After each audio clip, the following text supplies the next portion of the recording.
Buenas tardes, compañeros, miembros de la Sociedad Médica.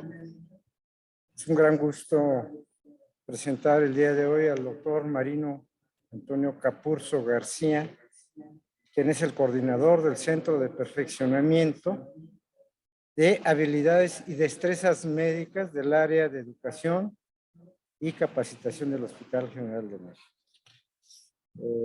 Nos va a presentar el día de hoy el tema simulación clínica y destrezas no técnicas.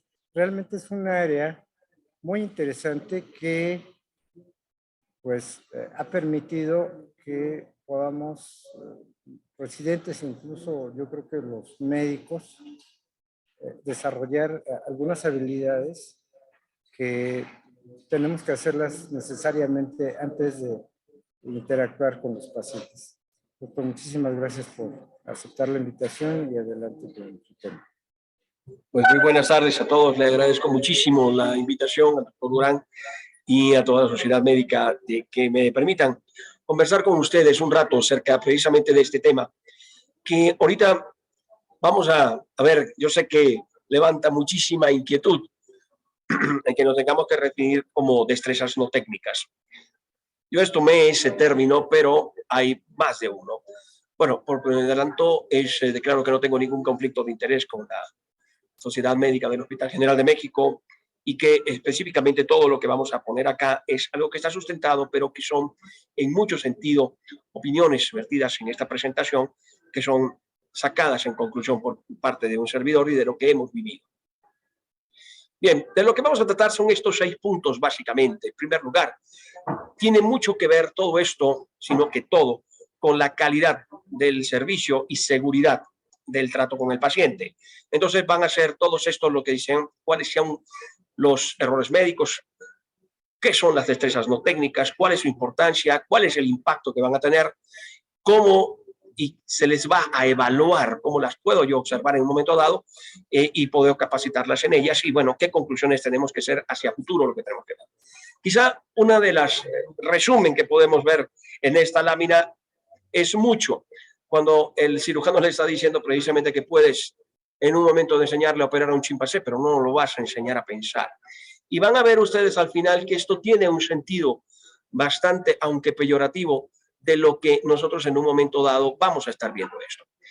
El primer punto, obviamente, es, vamos, con respecto a los errores. Y le pondría que es realmente como médicos, y mucho de lo que vamos a ver aquí está enfocado, mucho se tuvo que ver con cirugía.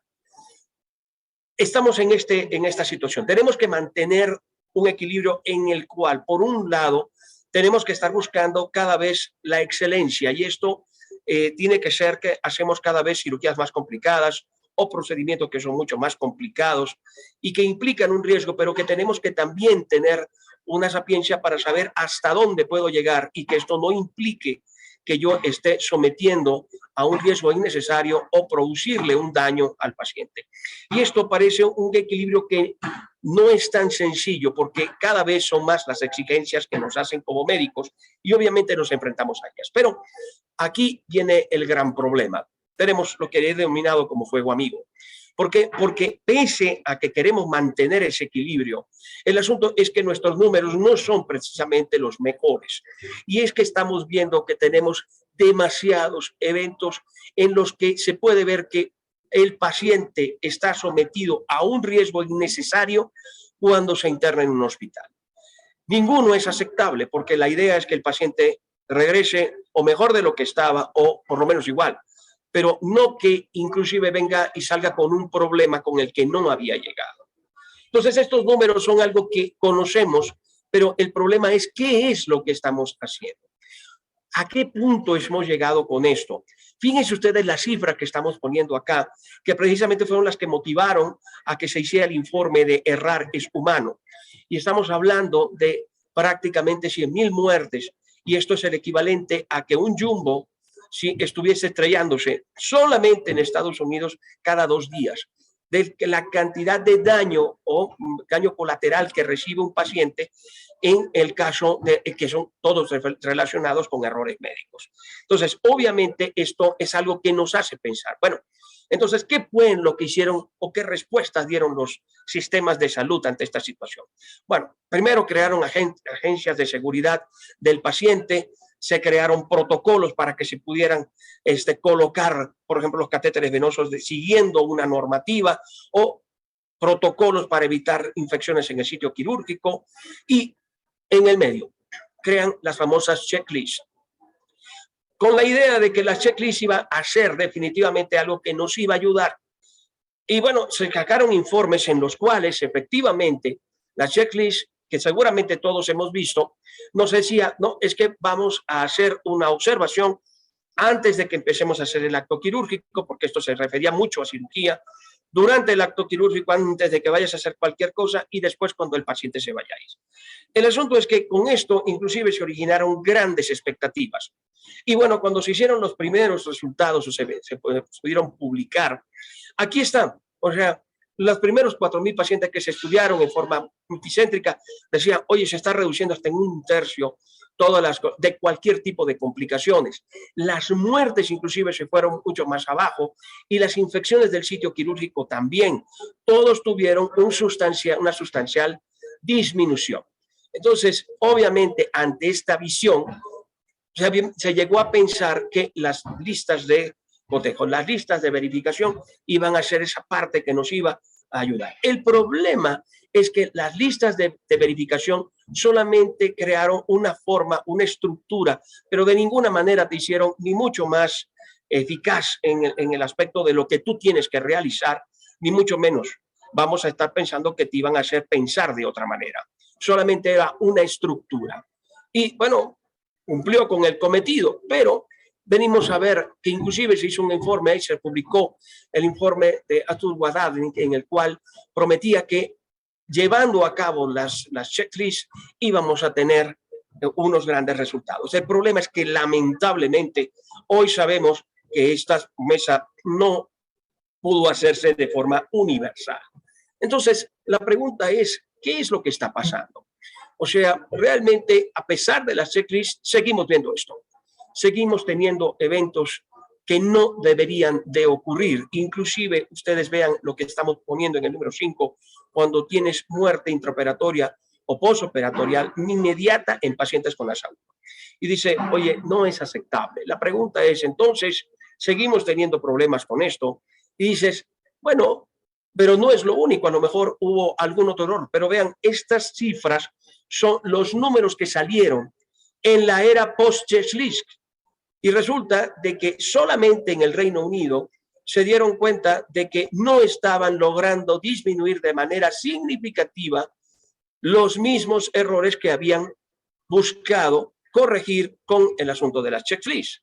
Entonces, obviamente la pregunta es, bueno, ¿por qué alguien con un entrenamiento tan especial, como son los especialistas en esto, por qué se sigue equivocando? ¿Qué es lo que está saliendo mal? Bueno, hay varias cosas. No es que las checklists no funcionen. Las checklists realmente, y aquí están ahí. El asunto es que, lo dije, es solamente una estructura, pero tiene que cumplir con ella. Este estudio del Colegio Americano de Cirujanos, que también fue multicéntrico, da números realmente espantosos, en el cual te está diciendo que con el momento de hacer el tiempo fuera, ¿sí? El equipo quirúrgico estaba incompleto en el más del 40% de los casos, ¿sí? Durante el momento que se estaba haciendo el tiempo fuera, el 70% de los casos, el cirujano principal no estaba a cargo ni estaba pendiente de que se estaba haciendo el tiempo fuera. Y que además, más del 2/3 de las veces que llegaron a hacerse el checklist, solamente 2/3 de lo que tiene que hacerse en el checklist se estaba llevando a cabo. Entonces, no es solamente la cuestión de que tuvieras la lista de chequeos, sino que tienes que cumplir con ella. Entonces, la pregunta es, bueno, ¿qué cosas nos pueden conducir a un evento adverso? Bueno, hay más de una cosa que nos pueden. ¿Qué cosas pueden ir mal? Entonces, las cosas van mal y vean ustedes lo que está aquí. Quizá una de las que llama más la atención es el hecho de que ninguna de esas cosas que estamos viendo acá son aspectos técnicos. No es cuestión de que tú sepas o no sepas operar, o que tú sepas o no sepas colocar el catéter. Aquí el asunto es que tienes cuestiones en un momento dado que son completamente ajenas a la técnica. pero que influyen en lo que tú estás haciendo. Si tienes presiones de tiempo porque es el último paciente que vas a ser sometido a cirugía, las probabilidades de que ese último paciente tenga un evento adverso es mucho mayor que con el primero. Tu capacidad de concentración, etcétera, ya la has perdido. Y vean ustedes inadecuada preparación o cambios en el último minuto en el que te dijeron que no se iba a hacer de esta forma o que te iban a cambiar de sala, etcétera. Parece mentira, pero son pequeños detalles que si no se tienen en cuenta, sí pueden terminar pesando y provocando accidentes. Ahora, deberíamos de dar un vistazo a las empresas industriales de alto riesgo. ¿Qué es lo que pasaba? Y llama mucho la atención. Vean ustedes lo que estaba pasando a principios del siglo pasado. Sí, la gran mayoría de los errores que había en la industria de alto riesgo, todos se referían a cómo tenían que realizar la tarea.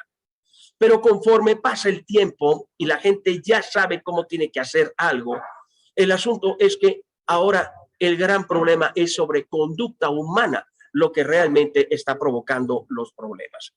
Esto no deja de ser significativo porque en medicina, si no estamos viendo de que no basta que tengas solamente una especialidad, tiene que haber un conjunto de especialidades para poder atender al paciente porque nuestros casos ya son cada vez más complejos. ¿Qué significa eso? El asunto es que tengo que ponerme de acuerdo con el equipo. Sí, y esto es muy importante y lo ponemos. Los profesionales de salud tienen que aprender a trabajar en equipo. Eso no tiene nada que ver con que seas un excelente cirujano y que tengas una gran habilidad, pero no sabes conducirte en equipo. Y eso sí va a originar problemas. Entonces, el problema aquí es esto: ¿en qué parte de la carrera a ti te enseñan realmente cómo tienes que manejar a un equipo de expertos? Y sobre todo, a un equipo de expertos, no a cualquier equipo. Entonces, en realidad, eso no lo enseñan en la carrera. Estamos muy preocupados es por esto, en el que tengamos que estar desarrollando destrezas manuales, o que tengas que saber cómo tengo que pensar, qué tengo que hacer, cómo me tengo que desempeñar, pero sobre todo buscando las habilidades que son psicomotrices. Ahora, el asunto es que nos hemos dado cuenta que esto, al final del día, estas maniobras las vas a ejecutar cada vez mejor en base al volumen que hagas. Si lo vas haciendo cada vez más, obviamente caes en un sistema ya avanzado en el cual casi es automático. Cada vez tienes más experiencia para resolver el problema que se vaya avanzando.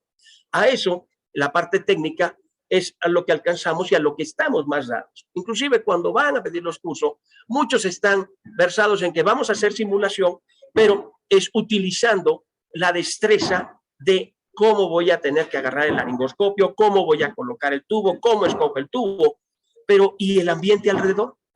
Entonces, las destrezas técnicas son suficientes para asegurar una práctica quirúrgica o una práctica médica segura. Pues las estadísticas no dicen que definitivamente no. Y esto es interesante. Los errores técnicos de repente no representan grandes. La mayor parte de los errores son errores de tipo no técnicos, en los cuales no se supieron tomar decisiones o no pudieron conversar. Pero vamos a ir bien. ¿Qué son las destrezas técnicas? Realmente es esto. Las destrezas no técnicas son habilidades cognitivas, sociales e interpersonales que involucran aspectos del comportamiento. Básicamente es cómo te desempeñas en todo el entorno como persona. No dejas de ser persona por ser cirujano o por ser internista o porque tengo que relacionarme con el equipo porque no lo hago yo solo. Entonces, obviamente, esto es la parte en donde estamos fallando. Si estas habilidades no están aumentando, no se realizan en conjunto con la habilidad técnica, vamos a tener un problema. ¿Cuál es la importancia? Veamos simplemente algunas de las cosas. Cuando tú estás realizando, por ejemplo, estás dentro del quirófano, no es solamente el hecho de que tú sepas operar. Necesitas ver todo el entorno. Entonces necesita una interacción que tiene que llevar a esto. Es con tu paciente, es con el equipo que te rodea, incluso el equipo humano y el equipo material que tiene que estar allí. ¿Cómo tienes que tú realmente? Y además, ¿en dónde estás? tienes en un momento dado hasta que tomar en cuenta esa situación. Y vean los números, volvemos a lo mismo. Si del otro 50% que corresponde a errores que no fueron porque no supe hacer el procedimiento, son problemas de comunicación, o porque tengo sobrecargas de trabajo, o porque no tengo el personal completo, etcétera. Eso no es técnico. Eso es definitivamente de lo que llamamos no técnico. Pero las destrezas no técnicas del cirujano son las que le van a permitir reconocer e interactuar cuando se presentan las circunstancias, pero sobre todo reconocerla para que ese cambio sea dinámico. Ahora, ¿la simulación nos puede ayudar? Bueno, vamos, pero primero, ¿cuáles son esas destrezas no técnicas? Pues miren, en realidad las han dividido en tres. Unas son de corte cognitivo, el otro son de corte social y el otro es personal. Las cognitivas es divididas en dos: la conciencia situacional de qué es lo que tengo en mi entorno y cómo voy a tomar decisiones. Y las otras son de corte social, en las cuales cómo ejerzo el liderazgo y cómo me comunico con mi equipo. Realmente estoy seguro que me estoy comunicando con él. Y lo último son los factores de recursos personales. Son esos que tienen que ver cómo se enfrenta el médico a situaciones de estrés o de fatiga. Ahora, vamos a desglosar un poquito cada una de ellas para que vayamos teniendo una idea de qué estamos hablando. Cuando hablo de conciencia situacional, si ustedes han tenido la oportunidad de estar en una sala de urgencias o en un ambiente quirúrgico, hay un montón de aparatos que te están mandando información por todos lados. Recibes estímulos como cirujano o como de todos los aparatos, del personal de enfermería, de los estudiantes, de los residentes, de toda una serie de gente que te está realmente estimulando en un momento dado, te está mandando información. Ahora, como cirujano, por ejemplo, el asunto es que a veces se centran solo en lo que estás haciendo. Tienes la posibilidad no remota de que caigas en lo que denominan una visión túnel. ¿Qué significa? Solo estás concentrado en lo que estás haciendo en ese momento. Te olvidas de todo lo demás. Nosotros hicimos aquí un ejercicio en el que teníamos a una paciente sangrando, entraban los estudiantes, sabían lo que tenían que hacer para resolver el sangrado, pero el que se metía a tratar de resolver el sangrado solamente estaba centrado en resolver el sangrado. Todo el alrededor que venía no lo toma en cuenta. No sabía qué estaban haciendo los otros, no sabía qué estaba haciendo el anestesiólogo, solamente estaba centrado en esto. Yo no estoy diciendo que no se concentre, pero no puedes permitirte el lujo de perder el entorno. A eso se refiere. ¿Qué es lo que tú estás recibiendo? Porque de la información que estoy recibiendo, yo puedo tomar una decisión o puedo predecir potenciales cambios a lo que yo estoy realizando. Y esto no te lo enseñan tomando la pinza. Entonces, la conciencia situacional también tiene que ver con eso. La comprensión de la información que me está llegando. A ver, ¿por qué viene esto? Ahí le estoy poniendo, por ejemplo, a veces solamente recibimos una parte de la información y nos casamos con un diagnóstico. Olvidamos que haya otras posibilidades. Ya me casé con ese diagnóstico y eso me impide que yo pueda tomar cualquier otro tipo de información o cambiar el aspecto de lo que yo tenga que hacer. Entonces, obviamente, solamente me caso con esto y me lleva al segundo punto, que es el sesgo de la información. A veces esa información cambia en lo que tú deberías de estar haciendo, pero eso significaría que tú tendrías que cambiar todo lo que tienes que hacer. Entonces, obviamente, eso puede significar incluso que un mal liderazgo es el jefe. Y entonces resulta de que tú no puedes contradecir, no es que el jefe dijo que sí lo vamos a operar, o el jefe dijo que sí le vamos a colocar eso. Simplemente, pero no se tomaron en cuenta las otras cosas como para que digas, oye, es que hay información adicional que dice que lo que quieres hacer no es lo ideal. Sometes entonces a un paciente a un procedimiento que no necesitaba. Obviamente te restringen la capacidad para ver escenarios futuros que a lo mejor tienes que cambiar. Y entonces, ¿qué dices? Bueno, ¿qué tengo que hacer? Para antes de tomar la decisión tenías que haber recibido esa información y tenías que haberla filtrado para tomarla. Entonces, las tomas de decisiones son esas competencias que te permiten tomar un juicio para lo que tú vas a hacer en un escenario futuro. Entonces, bueno, al final del día, para poder tomar una decisión tienes que tener este paso. Tienes que evaluar la situación para poder hacer una elección juiciosa y comunicarla. A veces no puedes tener tanto tiempo, y eso es algo muy real, necesitas comunicarte con tu equipo. ¿Cuántas veces ha pasado de que el cirujano está tomando decisiones y no escucha que el anestesiólogo le está diciendo algo, o que hay cambios en el monitoreo hasta que se da cuenta de que de repente el color de la sangre está más oscuro? Nunca le dijeron que el paciente a lo mejor ni siquiera estaba bien intubado.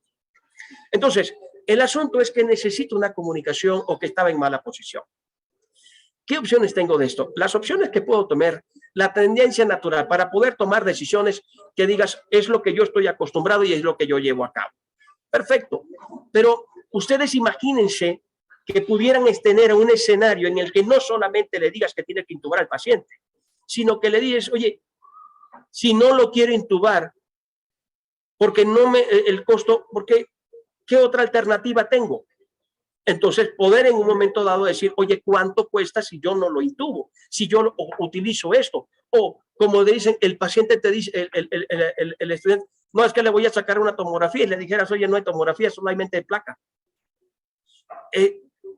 Y si no hay esto, ¿qué le vas a hacer? Oye, no tengo de este tipo de mallas. ¿Cuál tipo de malla le vas a poner? ¿Estás seguro que tus estudiantes tienen un plan B? Ese sería un reto. Y eso es lo que tienen, que no pensamos a veces en el riesgo latente de lo que estoy haciendo. Entonces, obviamente que eso me va a llevar a un cambio en la decisión y obviamente de lo que yo quiero. Ahora, ¿qué pasa en el caso de que, oye, es una urgencia, es un paciente que viene con trauma? No tengo tanto tiempo como para ponerme a pensar. Entonces, aquí es donde entran los famosos protocolos, como por ejemplo lo que tiene el Colegio Americano de Cirujanos con el ATLS o lo que tiene del BLS. Bueno, si no tengo tanto tiempo para hacer un análisis, me puedo regir por un protocolo que ha demostrado que puede salvar vidas y que además funciona. Pero lo estás haciendo, ¿realmente tenías que llegar a eso o no? Eso es, al final del día, es una decisión. Y nos lleva a otra parte, liderazgo. Realmente, ¿cuántos líderes tenemos? Porque cuando estás como cirujano, sabes que eres el líder de ese equipo y eres responsable de todo. Pero como yo le pondría esto como un ejemplo, yo quiero que ustedes se pongan a pensar que si van a abordar un avión y ustedes escuchan que van a abordar el avión y vienen hablando las azafatas de ese avión y el copiloto y dicen, ¿quién va a volar? No, pues el capitán Capurso. Otra vez ese maldito. O sea, realmente, si realmente la cabeza la odian, esto no va a funcionar como un equipo. Tu liderazgo realmente es muy cuestionable, pero preocupa porque obviamente a la hora que se presente cualquier situación extra que obligue a cambiar una actitud, ese liderazgo no va a funcionar tan bien. Pero a veces pensamos que el liderazgo y lo confundimos con jefatura. Y digo, la primera parte se nos olvida. Si tú no logras inspirar a tu equipo, tú no eres un líder, tú eres un jefe. ¿Sí? Tienes que lograr que ellos funcionen como una materia completa para entonces enfocarse en lo que se quiere agarrar, en lo que se quiere realmente lograr, que es el objetivo en un momento dado de una determinada cirugía. Los tienes que tomar en cuenta. Pero si cada quien está como si estuvieran en unos pits de automovilismo haciendo lo suyo, pero que no se comunican, tienes un equipo de expertos que funciona, pero que no funcionan como un equipo. Entonces, tenemos que dar reforzamiento cuando las cosas no han salido bien. Pero a veces nada más nos quejamos de lo que no ha salido bien, pero no averiguamos las cosas últimas que sucedieron para que no se dieran los resultados que estábamos esperando. Bien, al final del día, entonces, esto es la parte quizá medular, la comunicación y el trabajo en equipo. El asunto es que esto me hace recordar cuando jugábamos de niño al teléfono a mandar el mensaje pasado de boca en boca y al final cuando el último decía lo que había llegado del mensaje era completamente distinto al mensaje original. Una falta de comunicación en el caso médico no va a provocar risas, va a provocar problemas. Y eso no es una cuestión de que seas un mal médico o que seas un mal cirujano en un momento dado, sino que ahí el problema que falló fue un problema de comunicación. Y la pregunta sería, ¿por qué? Lo que tenemos que estar buscando es cómo está transfiriendo la información y cómo vas a establecer una interpretación común de esa información.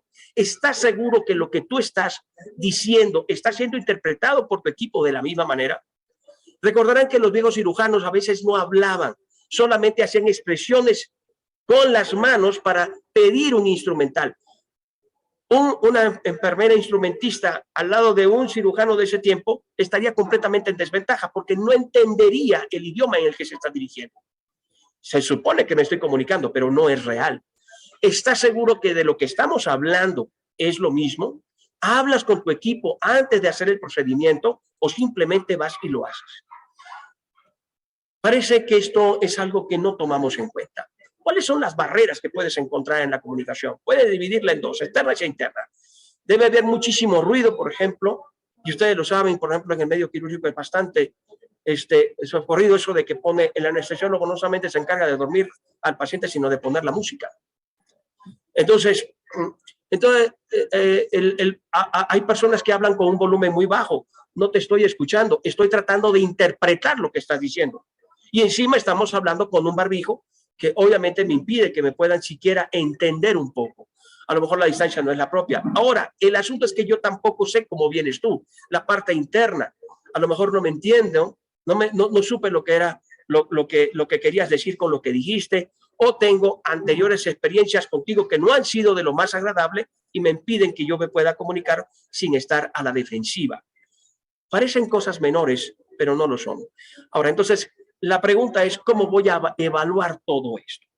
Bueno, si ya sé cuáles son las destrezas no técnicas, lo primero que tengo es que a mis alumnos se las quiero enseñar, sí o no. Porque el asunto es ese. A veces seguimos pensando que solo lo que tienen que conocer es el laringoscopio y el tubo endotraqueal y los tipos de tubo. No me garantiza que ese vaya a ser un buen líder para trabajar en un equipo. Tienen que reconocerlas y tiene que haber una autorreflexión de cuando falla. Si yo no las conozco, no las voy a reconocer y por tanto no voy a reconocer que hubo una falla de eso. Voy a pensar que fue un problema en mi técnica o en la forma de hacer las cosas lo que realmente originó el mal resultado. Y esto, obviamente que si las logro conocer, si puedo hacer una autorreflexión, puedo cambiar la actitud.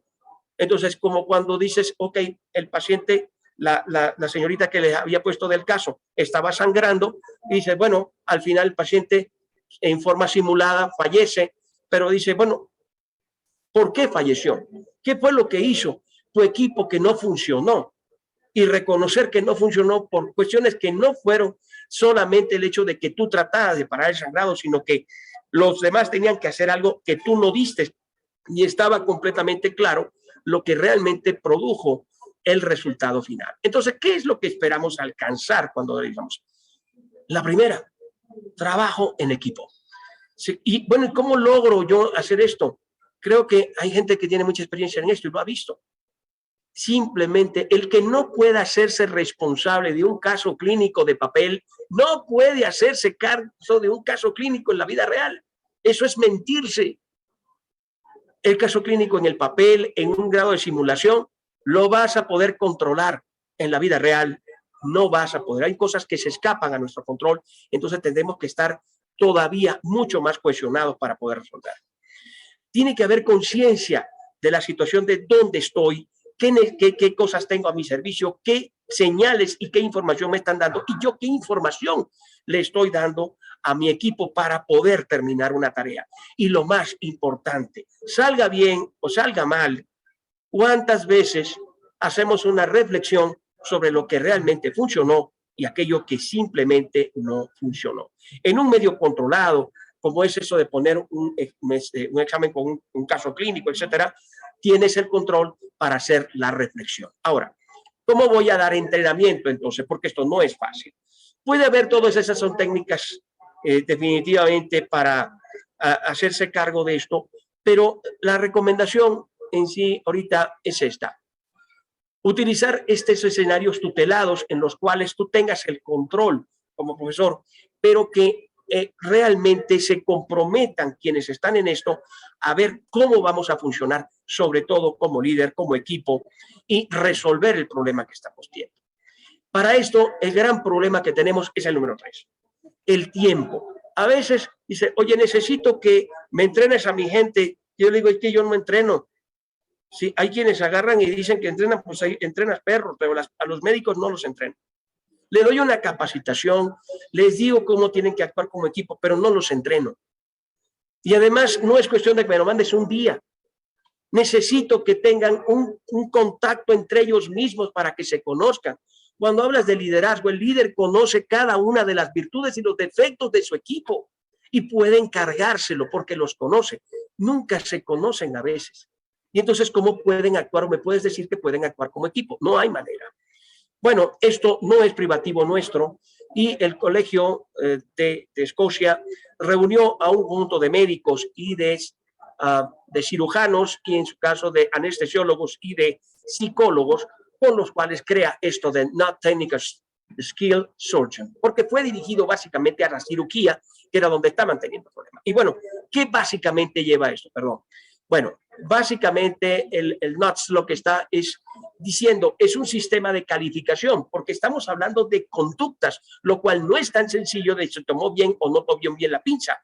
Aquí es cómo se condujo, cómo actuó, lo cual es muchísimo más complejo. Por eso tuvieron que estar los psicólogos en esto. Y describe las principales habilidades que se les ha llamado, por un lado, no técnicas, otros les han hablado de habilidades blandas o destrezas no técnicas, porque la conducta, el liderazgo, no es algo técnico. Ahora, ¿cómo se utiliza el sistema? Bueno, quiero ser breve en esta parte. Dice, en cirugía, bueno, lo primero es, ¿quiénes van a ser los profesores? Pues los profesores son estos, y lo tenemos, ¿sí?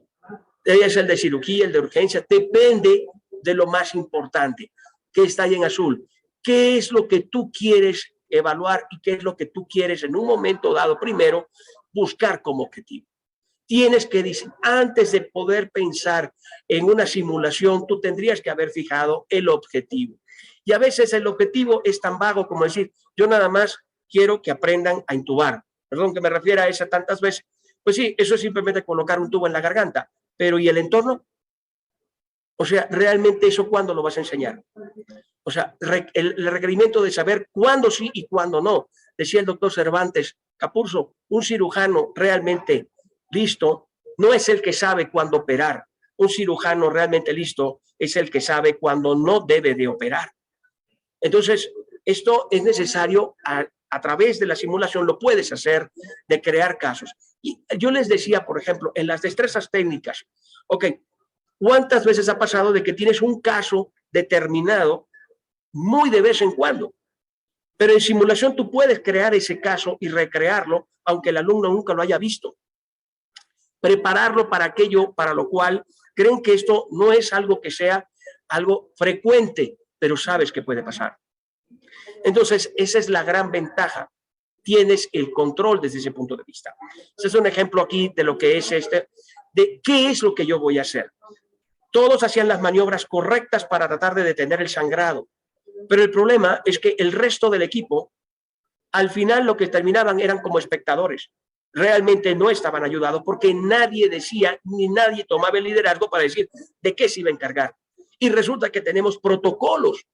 Y los protocolos, entonces, ¿para qué me sirven? Para nada, porque realmente no se están llevando a cabo porque no reconozco cuando los tengo que realizar. Entonces, no puede ser que evalúes a un residente de primer año igual que vas a evaluar a un residente de tercer año o pedir las mismas actitudes. Entonces, también en las destrezas no técnicas tenemos que dividirlos. Ahora, esas destrezas, ¿cómo deben ser? Lo mejor sería esto. Y esto es donde más necesitamos tiempo.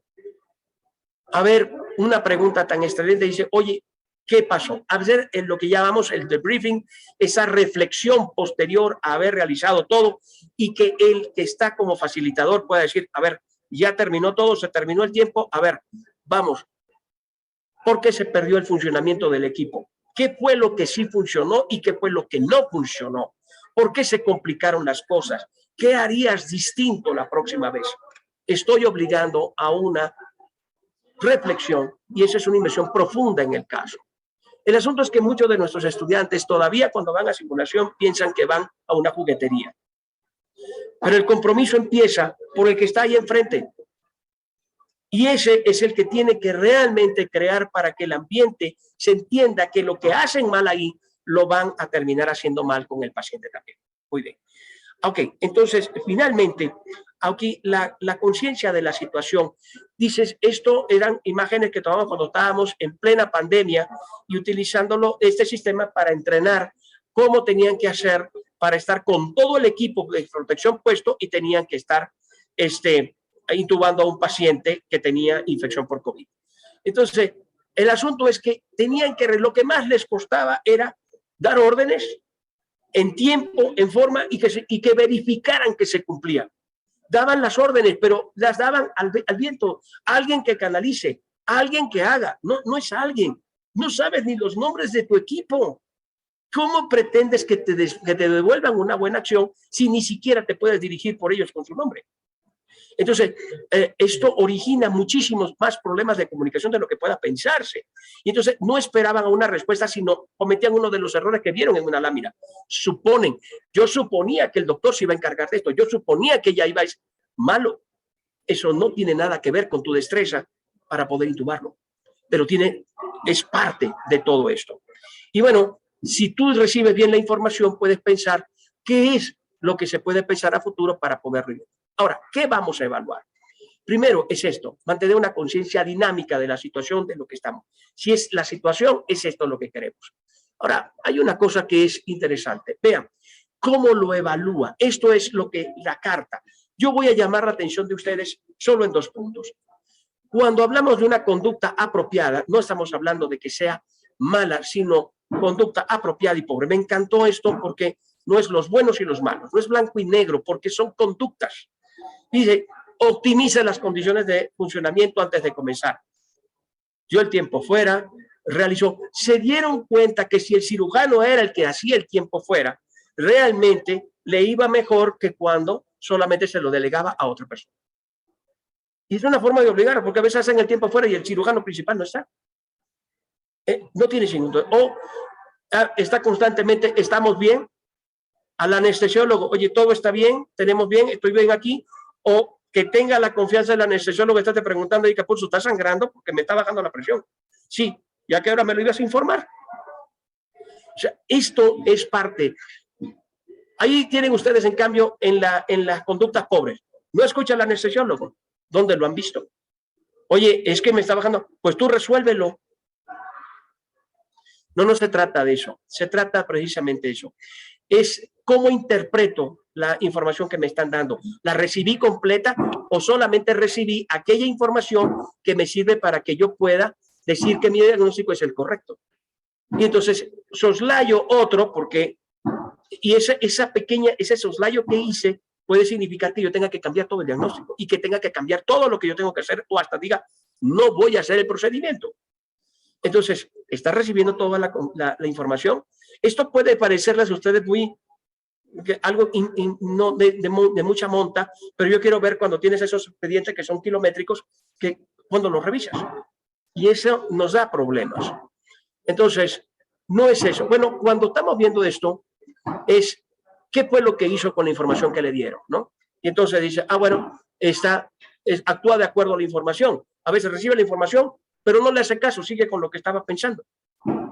¿Sí? Refleja y discute la importancia de la información. ¿Con quién lo tiene que discutir? Con su equipo. No es que tiene que hacer nada más una reflexión, al final, profunda, nada más él solo. No, o esperando que lo vayan a iluminar, no. Para eso tienes un equipo. Por eso es multidisciplinario, y lo dijimos desde que empezamos con esto. Entonces, estos son los que son. Pero vean las conductas pobres. No mira todos los resultados, descarta aquellos que no se ajustan a lo que él quería. Eso obviamente va a originar potencialmente el problema. Entonces, si yo no recibo la información completa, no puedo predecir a futuro, ¿sí? En forma de qué opciones pueden suceder de acuerdo a los resultados y la información que yo recibí. Y obviamente aquí vienen entonces otros resultados, perdón. Entonces, la conciencia expresa todo esto, ¿sí? Conductas pobres, no discuten los problemas potenciales. Oye, ¿y qué pasa si empieza a sangrar? Oye, ¿y qué pasa si no lo podemos intubar? Oye, ¿y qué pasa si no lo puedo canalizar? Tengo que tener mi plan B. No tenemos plan B. Yo sé que la medicina no es exacta, pero el asunto es que a veces la hacemos todavía más inexacta.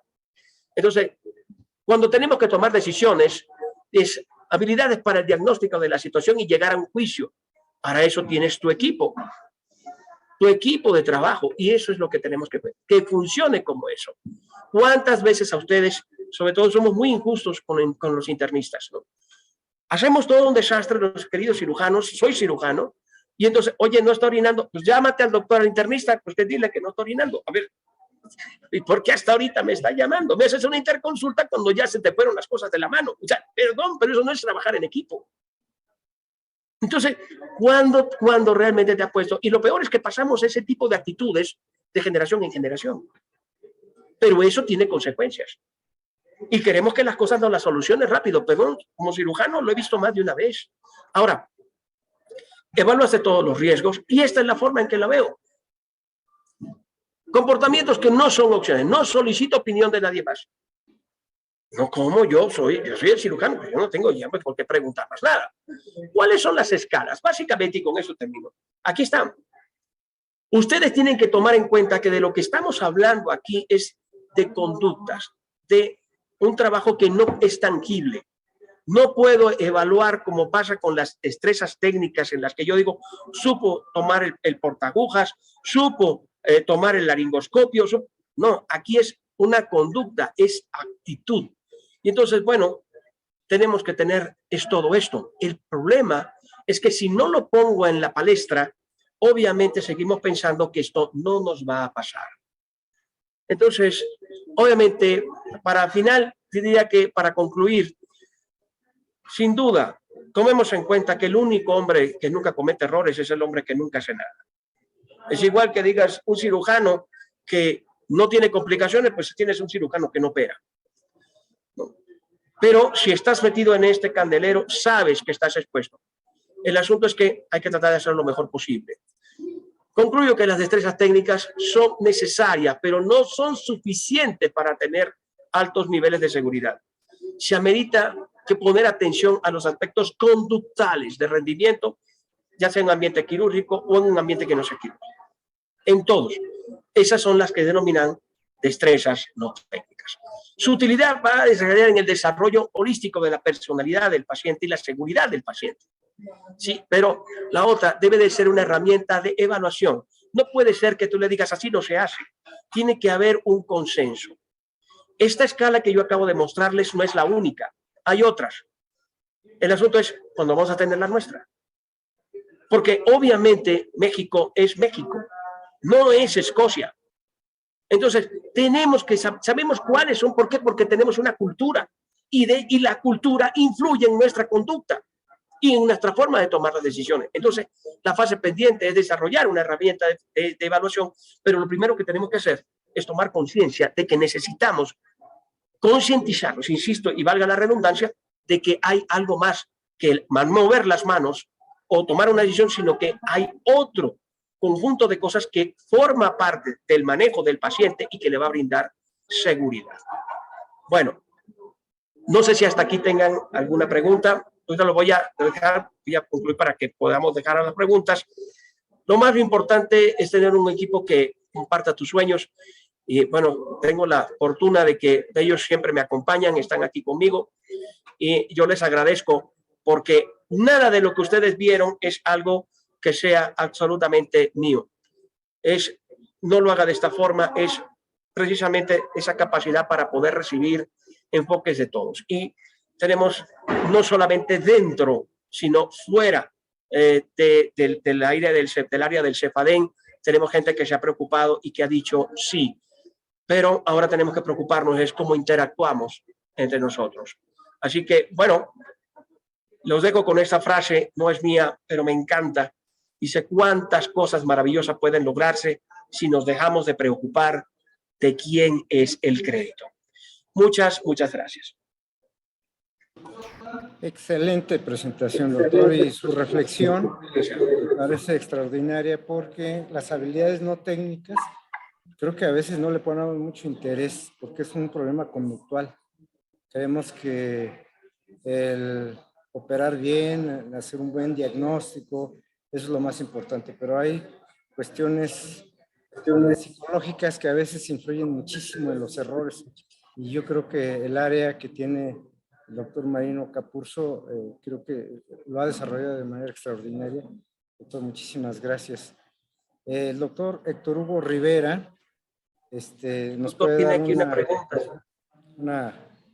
un comentario, alguna pregunta, porque bueno, él es un maestro que ha estado con nosotros durante muchos años, formando muchas generaciones.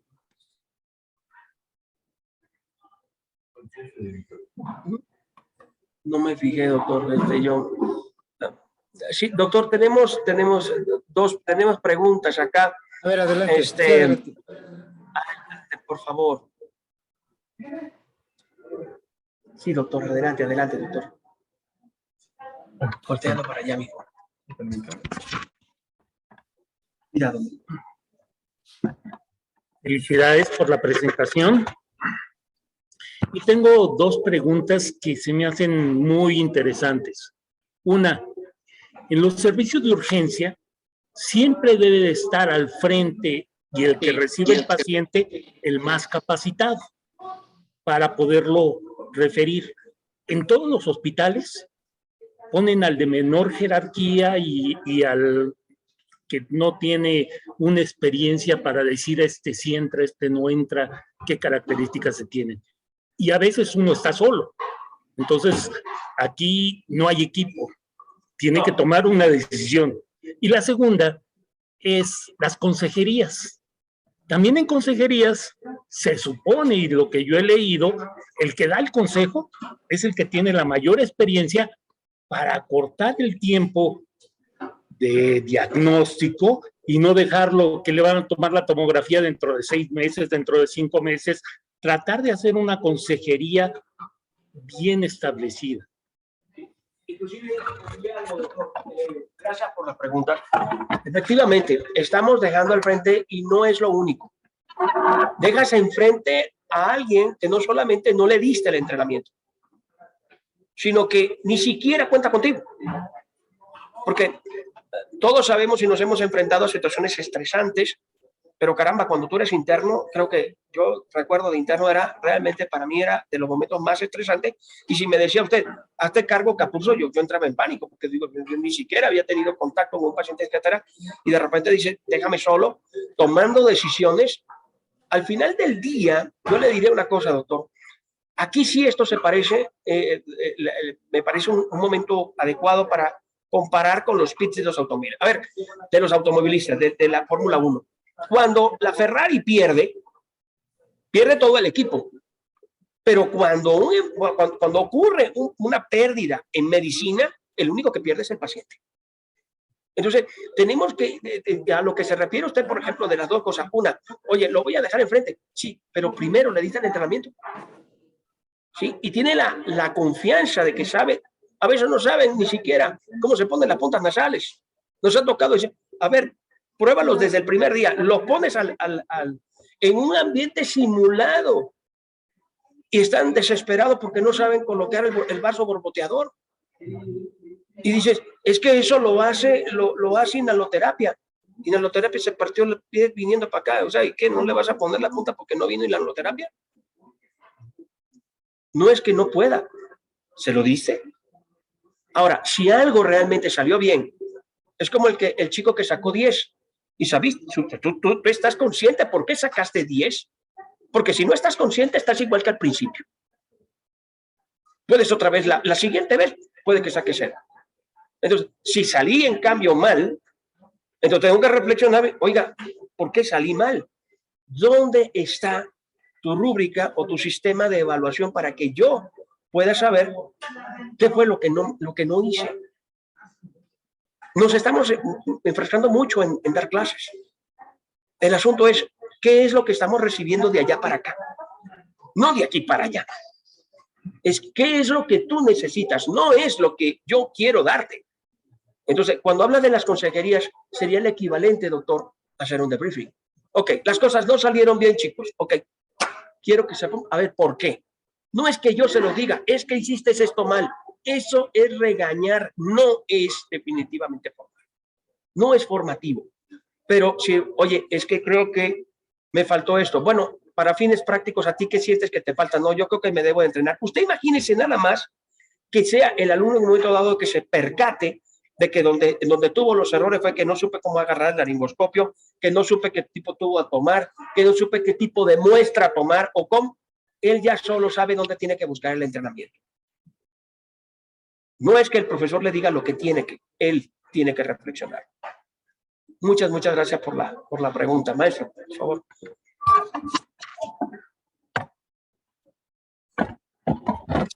Doctor Capurso, muy interesante la presentación, pero a mi parecer creo que no se puede meter todo en un paquete.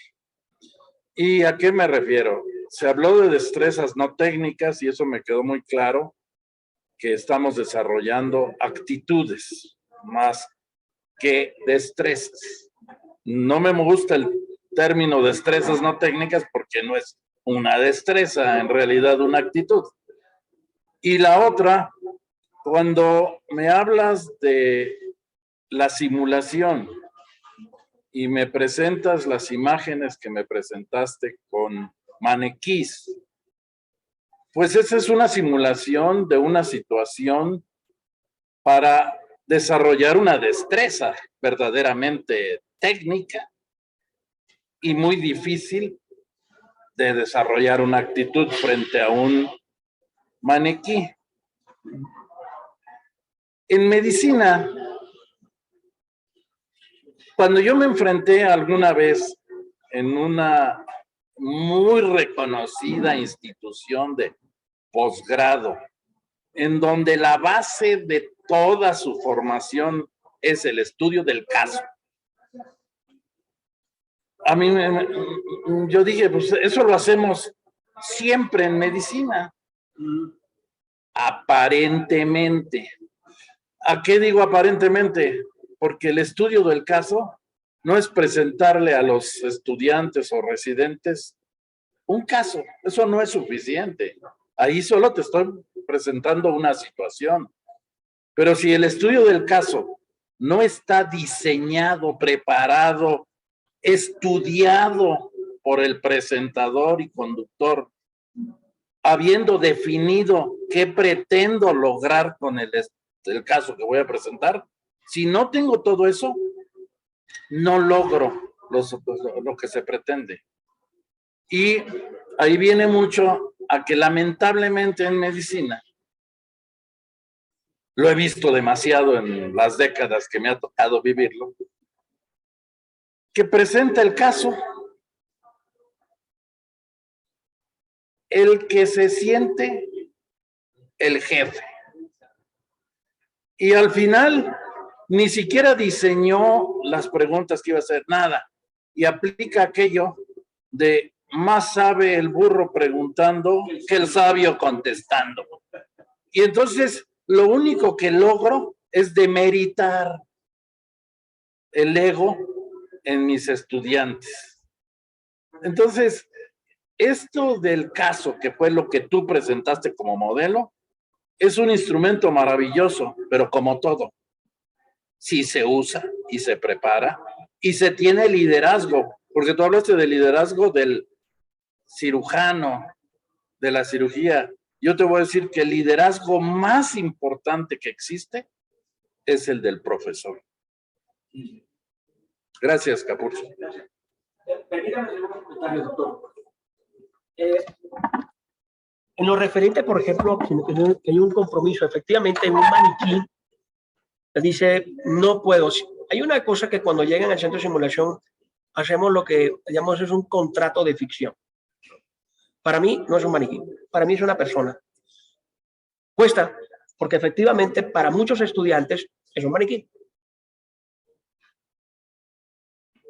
Se busca crear es un ambiente lo suficientemente parecido a la realidad para que realmente haya ese conocimiento inmersivo en el que realmente estoy metido. Sí se logra. Muchas veces buscamos formas de crear un poco más de presión, ¿no? Ponemos monitores que están ahí y que están mostrando cambios, o cuando se dan cuenta que lo que están haciendo no está resultando y de repente sí surge la sensación de, oye, es que tenemos que hacer esto, es que tenemos que hacer lo otro. siempre que fracasan al principio, y ahí es donde tenemos que ser cuidadosos, es no vender el fracaso. O sea, muchas veces hacemos el escenario y una de las cosas, un escenario puede prestarse, que es uno de los grandes errores, a que quieras alcanzar demasiados objetivos con uno solo. Malo. No se trataba en ese escenario de que parar el sangrado. El escenario realmente se creó en ese momento, era cuando vas a disparar el código mate.